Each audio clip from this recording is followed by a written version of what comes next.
Hello and welcome to the 7th episode of Army of Crime. I am your co-host Matt, and I'm here with my other co-host Dustin. Oh, hey man, how's it going? Pretty good. We are going to look at The Spirit Archives by Will Eisner, written and drawn by Will Eisner, and the movie Agora, taking place in the East Roman Empire / Roman-occupied Egypt in the late 300s, early 400s AD. That is correct. Probably pronouncing this incorrectly, but Alejandro Amenabar film starring Rachel Weisz and Oscar Isaac. So I guess we could talk about Agora first.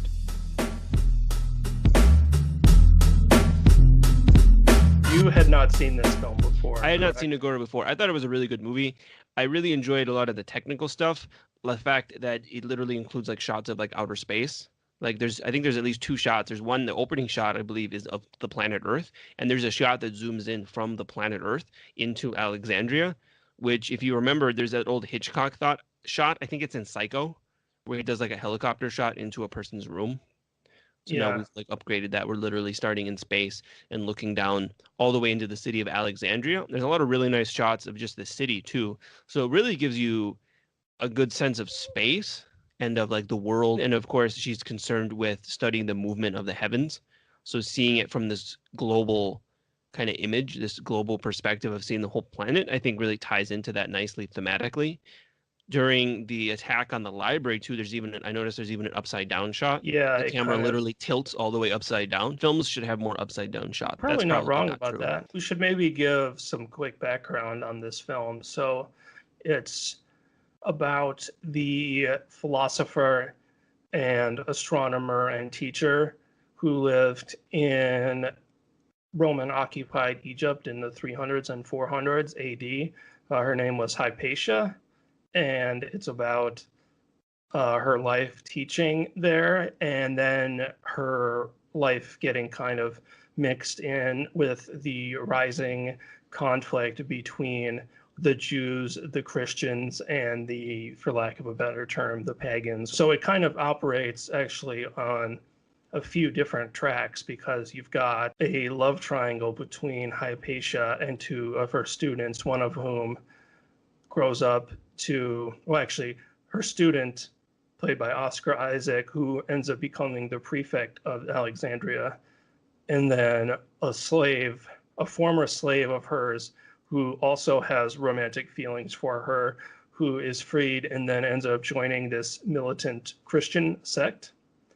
And then, so you've got this like love triangle sort of, and then you've got the rising conflicts between the Christians, who are now no longer being persecuted, or recently, I guess they had not been persecuted for a while at this point, but they have become the majority in Alexandria, and the conflict between them and the Jews.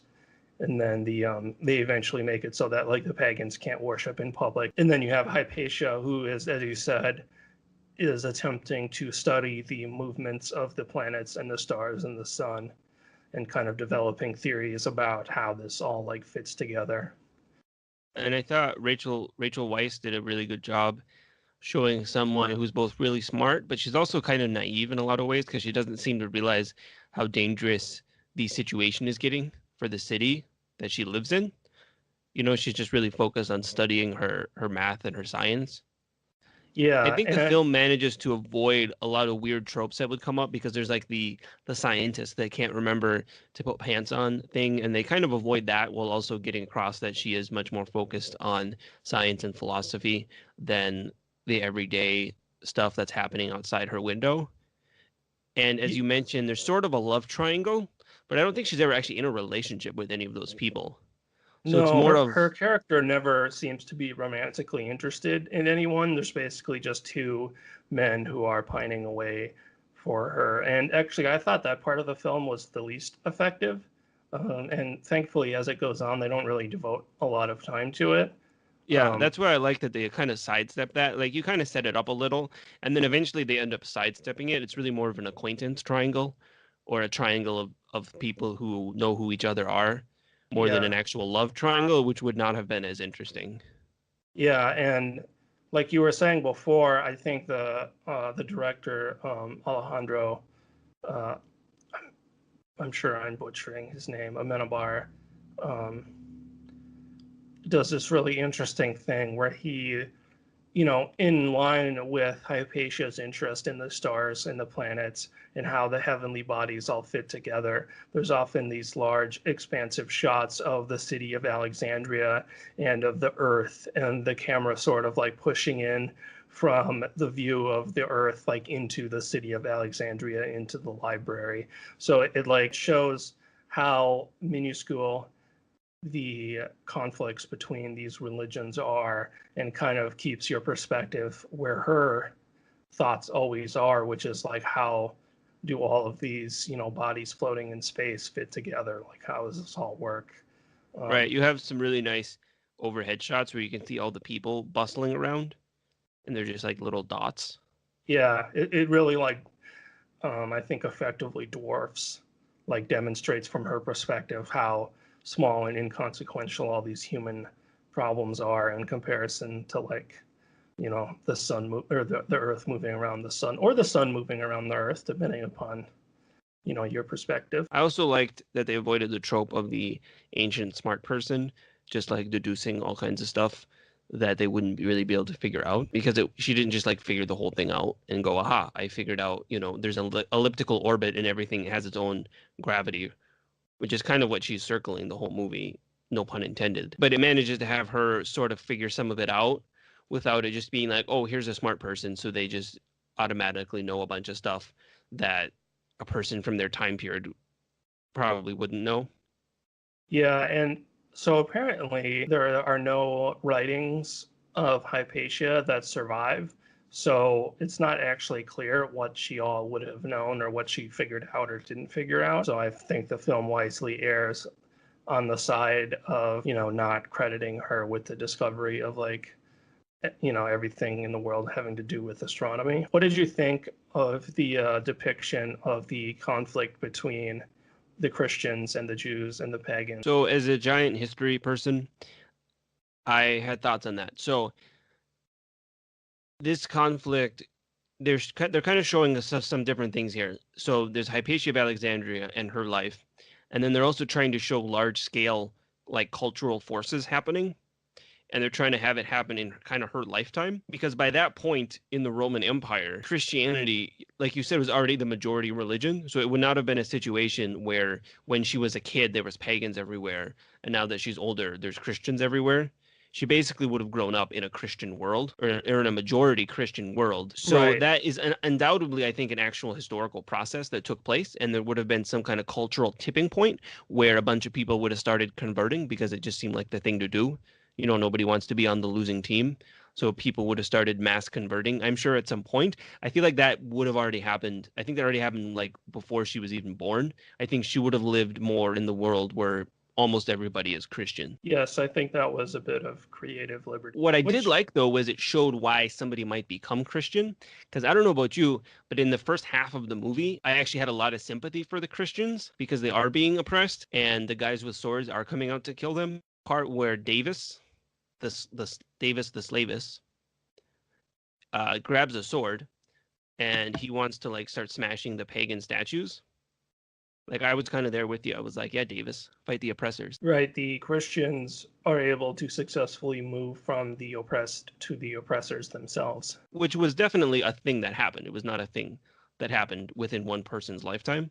But you do get the sympathy for them. Like, you understand why someone like him would join up with them. And you also understand why someone like Oscar Isaac's character would convert, because he's a smart guy and he's a political person.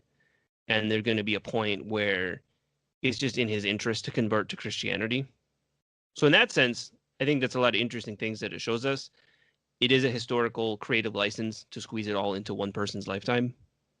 Which is fine. I mean, that's Yeah, obviously that's not necessarily a what you complaint. do with the movie.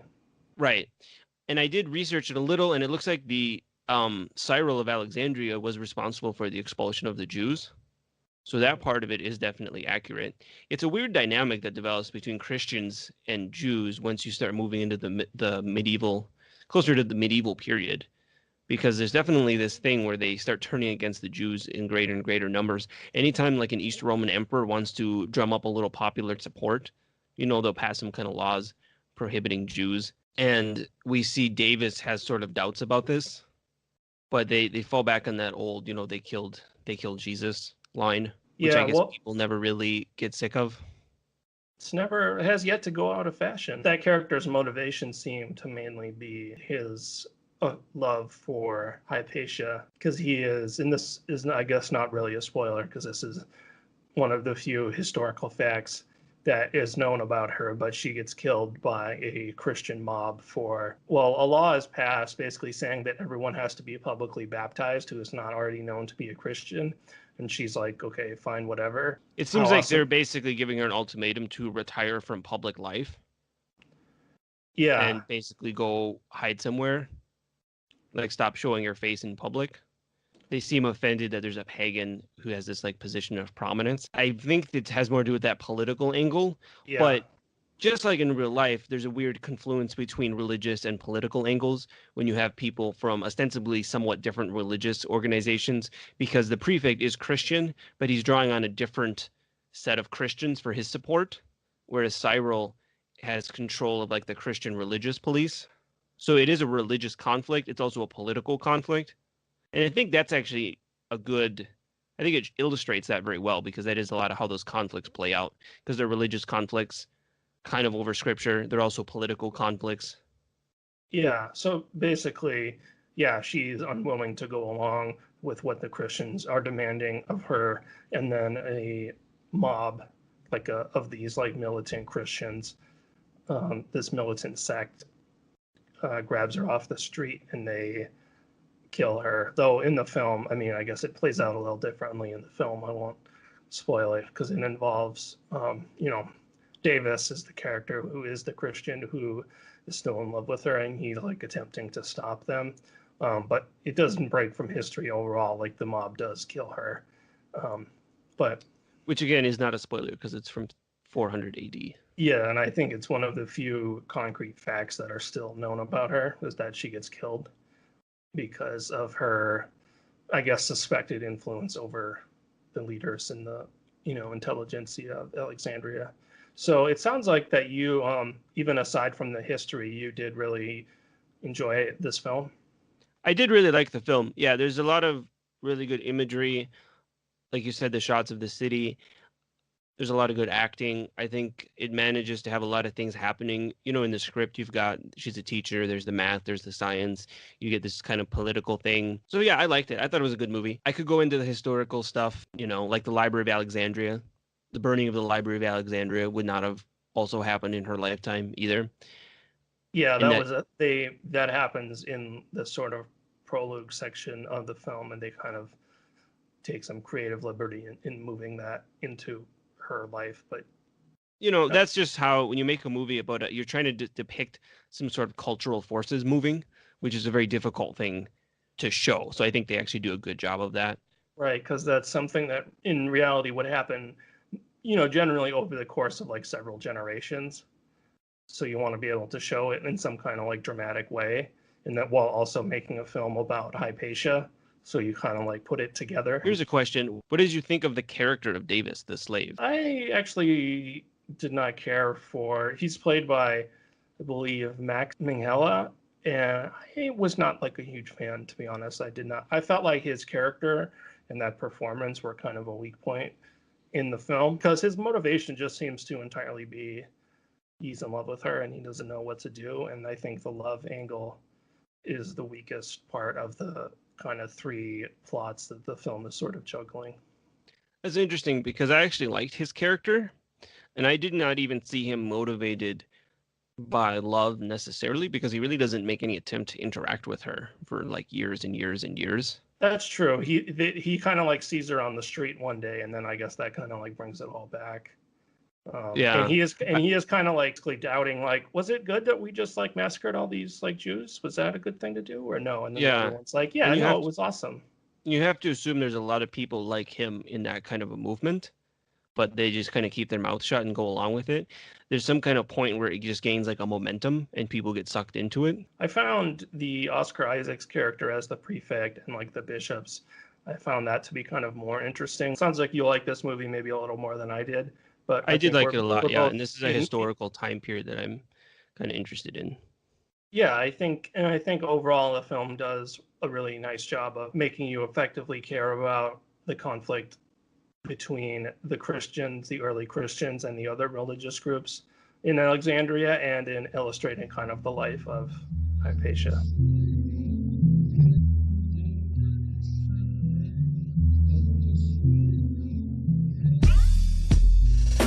The So, Spirit by Will Eisner, The Spirit by Will specifically Eisner. specifically Archives number 14, which was picked somewhat arbitrarily just to narrow it down to one collection. This is after World War II, I think 1947, where Eisner comes back from the war and takes back over writing and illustrating The Spirit from like his studio.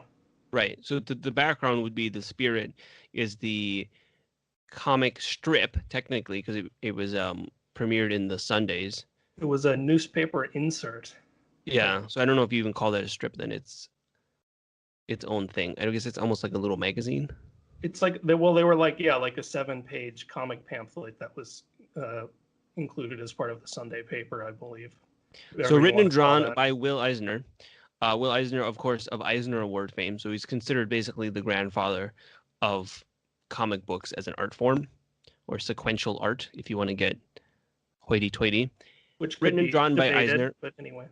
Right. Well, it's hard to pin everything on one guy, but in any sense, he's considered the elder statesman of the comic book industry, correctly or not, if you want to debate it.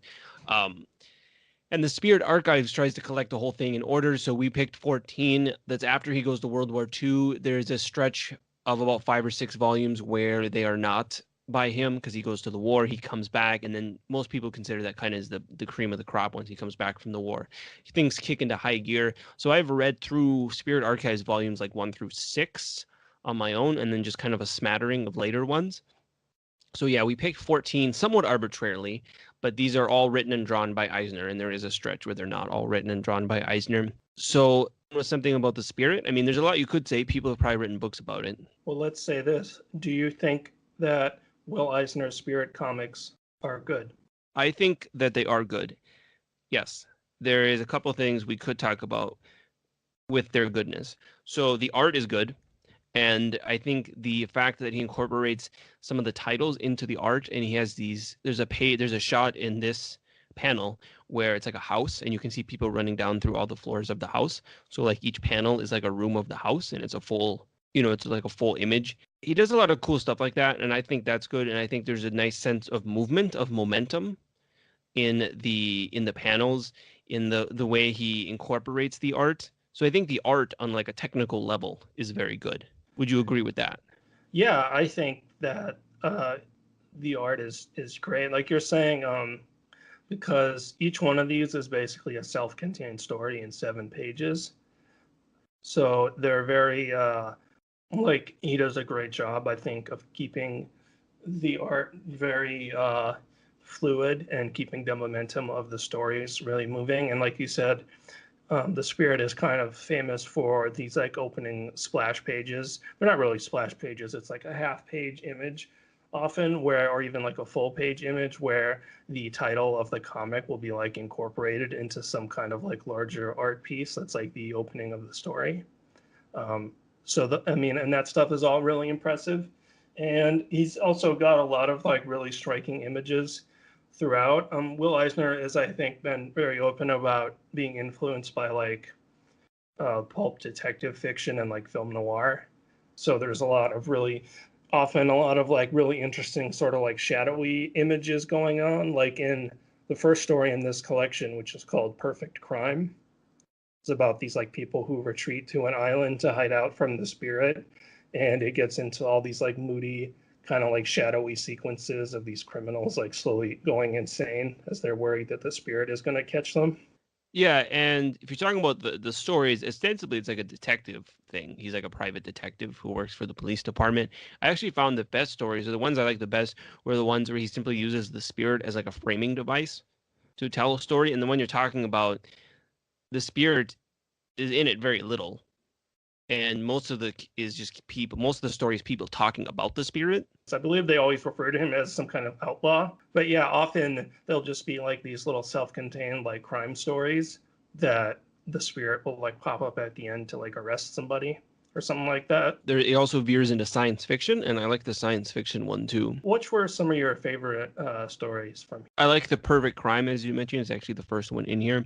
I liked the story where he meets the doctor. He has to swallow the poison, Silken Floss. He has this thing for like femme fatale characters, I guess. Yeah, and the names are, I guess, what you would now. Obviously, this was pre James Bond, but they always make me think of like the ridiculous names of Bond girls. He seems to have that same kind of propensity for coming up with these weirdly elaborate names for the female characters. But anyway, continue. Yeah, I liked the School for Girls thing. There's a sidetrack that we could come back to on that. The School for Girls with Sari. I like the story where he goes to the haunted house and there's a woman waiting there for him, and she thinks that he's the ghost and she keeps shooting him. That one has some really nice art in it of like her waiting out in the haunted house. Is essentially a haunted house story. So the spirit used as a frame to tell a haunted house story. But in the story, I mean, she's not actually.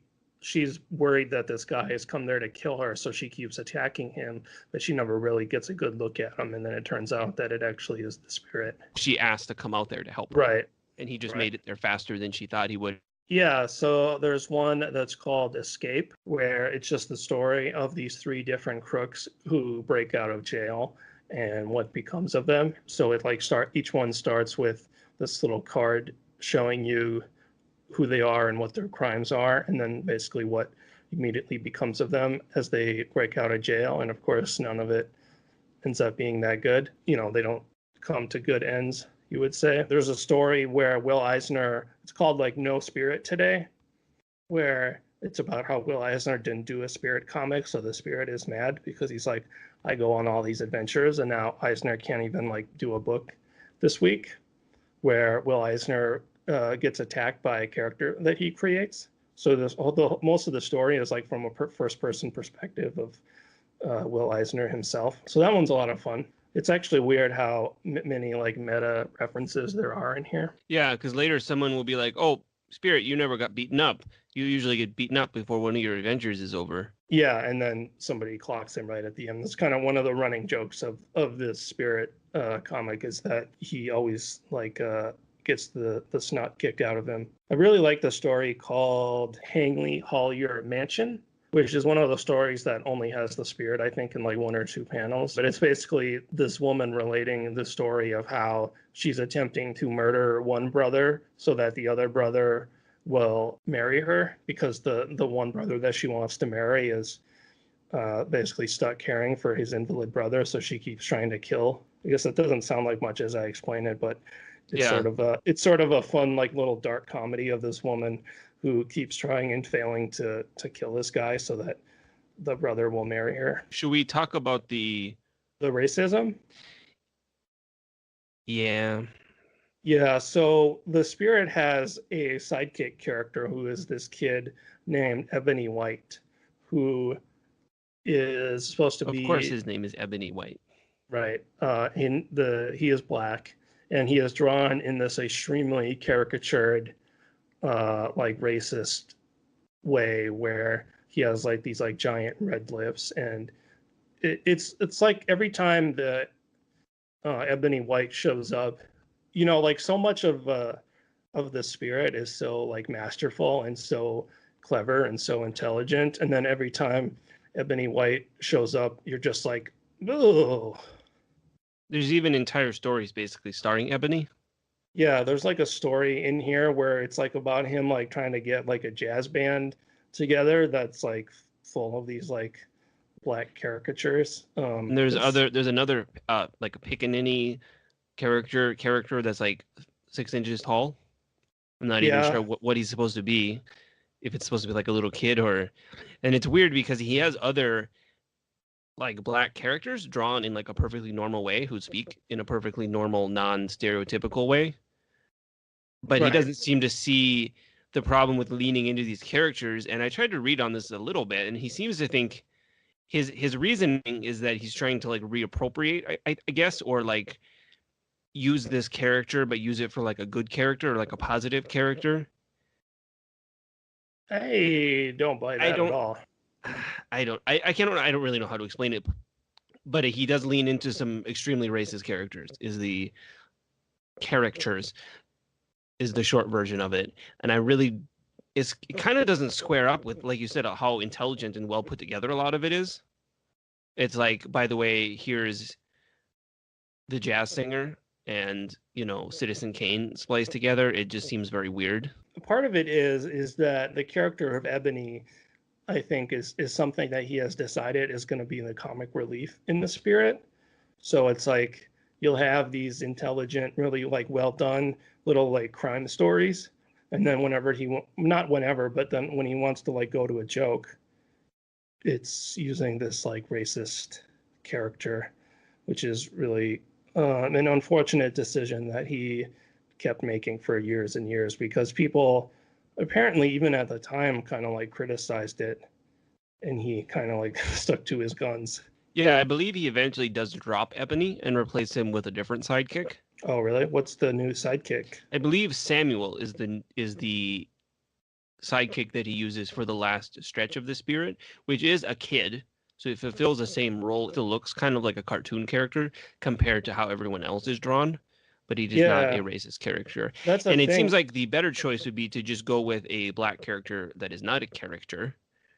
Yeah, it's interesting. Yeah, because Ebony is drawn in a really exaggerated way that almost none of the other characters, like the Spirit himself, is drawn with fairly like realistic proportions, and then you have other side characters like Commissioner Dolan is kind of exaggerated, but all the women are drawn in this sort of like realistic pinup way, and then you have this one character who shows up and is drawn like it could be lifted out of like a Ku Klux Klan pamphlet or something. He also has a really thick Italian accent on the guy in the story about the Italian guy trying to steal Mussolini's Yeah, locket. So I on think some level, he just seems to be a big fan of leaning hard into like stereotypes. And I yeah, know later in his life, he wrote an entire graphic novel about the evils of anti-Semitism. It just seems yeah. like a very, very, very strange blind spot. It's possible to have humor in comic books without leaning for like, racial or ethnic stereotypes. But that seems to be where his funny bone was in that kind of stuff. And like I said, it's weird because he has other black characters that are not That drawn like that. that almost like makes it worse. Because then it's like he knows better, I guess, but he just thinks it's funny. I don't know. He has other black characters that speak like just like the Spirit does and are drawn in realistic proportions. And it's weird to see them even interact with Ebony. Yeah. Yeah, it's interesting because I mean, it's unfortunate because so much of the Spirit is so good, but like you would almost have to hesitate to recommend it to someone because it's like, oh, by the way, there's also these extremely like racist drawings in here as well. I know there's a best of the Spirit trade. And if you read that, they seem to have picked out only ones that don't really have Ebony in them for more than one or two panels. And those are all really good stories. So it's not even a case of like, oh, to read the best Spirit, you have to read the ones with Ebony in them, because a lot of the good ones don't even have Ebony in them. And I think the ones that just star Ebony are ones that you could probably skip, I feel like. Yeah. There's also some sexism if you want to.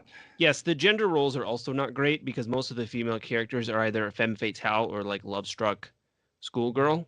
Actually, where I like the one about Silk and Floss, who is sort of a femme fatale, but she has no interest in seducing or like being in a relationship with anyone. Yeah. She's probably the closest to like a legitimate female character. The gender roles, yes, are also not good. And again, he's leaning into that film noir, like pulp detective sort of aesthetic. There is sort of a pulp film noir aesthetic going on. There's also one of the early stories, not to like continue to harp on this, but the Spirit requires help, and he asks Ellen, who is the sort of recurring love interest, and she is like, oh, I can't go out wearing slacks. So then she gets distracted by having to pick out the best dress to wear, and then he asks Ebony White to help, and then Ebony White gets distracted by learning the steps to like some jazz dance. So right away when you're reading this volume, you get like a clear view of like where his sense of humor is at, unfortunately. Yeah, it is unfortunate because the strong parts are very, very strong, but it really dates it with that kind of content. And the thing is if you were to present the best parts of this that don't have that sort of stuff in it, it really isn't dated at all because the things he's doing with like panel structure, I think are still good. It's not good for like this time period. It's just like legitimately good. Like you could look at it now and you say, "Oh, this is cool how he does this." You'll have people, running up and down the page, right? Broken off into panels. The panels are rooms. I just think that's a lot of really cool stuff. And then he just leans into all this just, as the kids would say, extremely problematic material.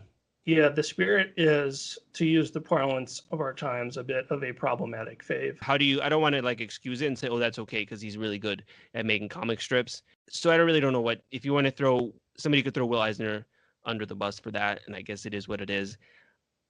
I'm not even sure how I would put a final point on it.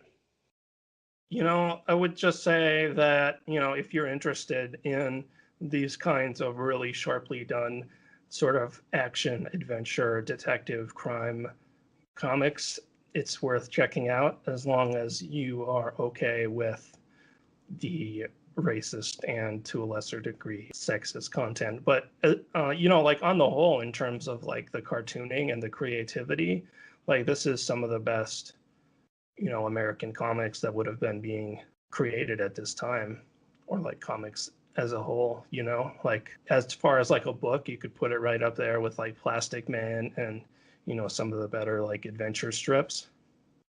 Which, to be fair, like it's not like Will Eisner was the only racist or the only cartoonist who indulging in like these racist tropes, but it is unfortunate that they mar what is otherwise some like exceptional comics.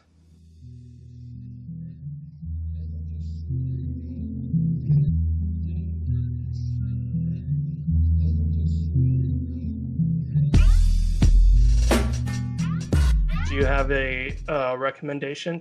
My recommendation is actually a comic. So this is a little weird. When I'm recording this, it's not even in trade yet, but it is a comic that makes me think of the relationship between religion and institutional or imperial empire-based religion, which is the comic book Relay, written by Zach Thompson, published by Aftershock Comics. As we are recording this, issue number 4 just came out, so possibly by the time you're listening to this, there are trade paperbacks. So if you want to get the trade paperback for that, when you're listening to this at some point in the future, I could recommend that. If you want to track down the individual issues, you could certainly do that too. But Relay, published by Aftershock Comics, I won't even give into what it's about because it's a science fiction thing, but it is sort of about the relationship between religion and empire. So kind of tying in with Agora. Right. Also sort of tying in with Agora, there's a film that I would recommend called The Fall of the Roman Empire, which, like Edward Gibbon's The Decline and Fall of the Roman Empire, it takes the death of Marcus Aurelius as sort of the beginning of the end of the empire. But this is sort of an epic sword and sandal film from the 60s, and it stars Sophia Loren, Stephen Boyd, Alec Guinness, James Mason, and Christopher Plummer. It's directed by Anthony Mann. And it kind of comes at the end of the sword and sandal like Hollywood cycle where they were like leaning into making all kinds of these like bigger is better ancient epics. But the fall of the Roman Empire is sort of a revisionist epic. And like I said, as it comes at the end of this cycle, like the very beginning, like the sun is coming up and it's kind of like dark and cloudy. And he has like an oracle doing a like reading the signs and of like a bird, like guts, like they would do. And he says like the omens are ill, sir. And then from there, it kind of like goes into the violence and the decline of this like empire like coming apart at the seams with Marcus Aurelius played by Alec Guinness dying, and then his son Commodus played by Christopher Plummer, of course, taking over and being like this mad, insane tyrant. And the main character, who's played by Stephen Boyd, is childhood friends with Commodus, who then sort of has to like reckon with what the empire has become and what he's going to do about it. It's also basically the same story as the movie Gladiator, and I'm not sure if that was like intentional or not, or if they've ever like acknowledged that. But it's a really well done sort of like revisionist Roman epic that kind of came at the end of the traditional sword and sandal cycle in Hollywood. The Fall of the Roman Empire.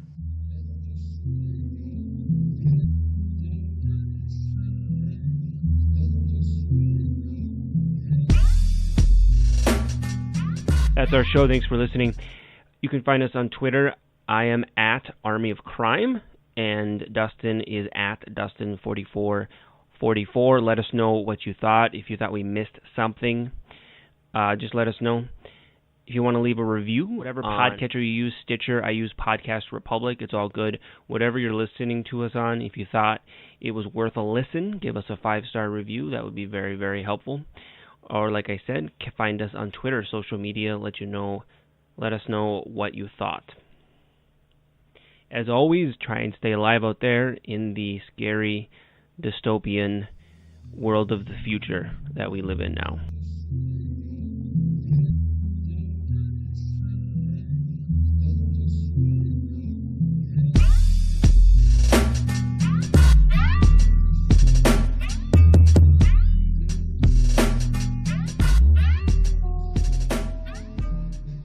You think you're better than me? That's fine.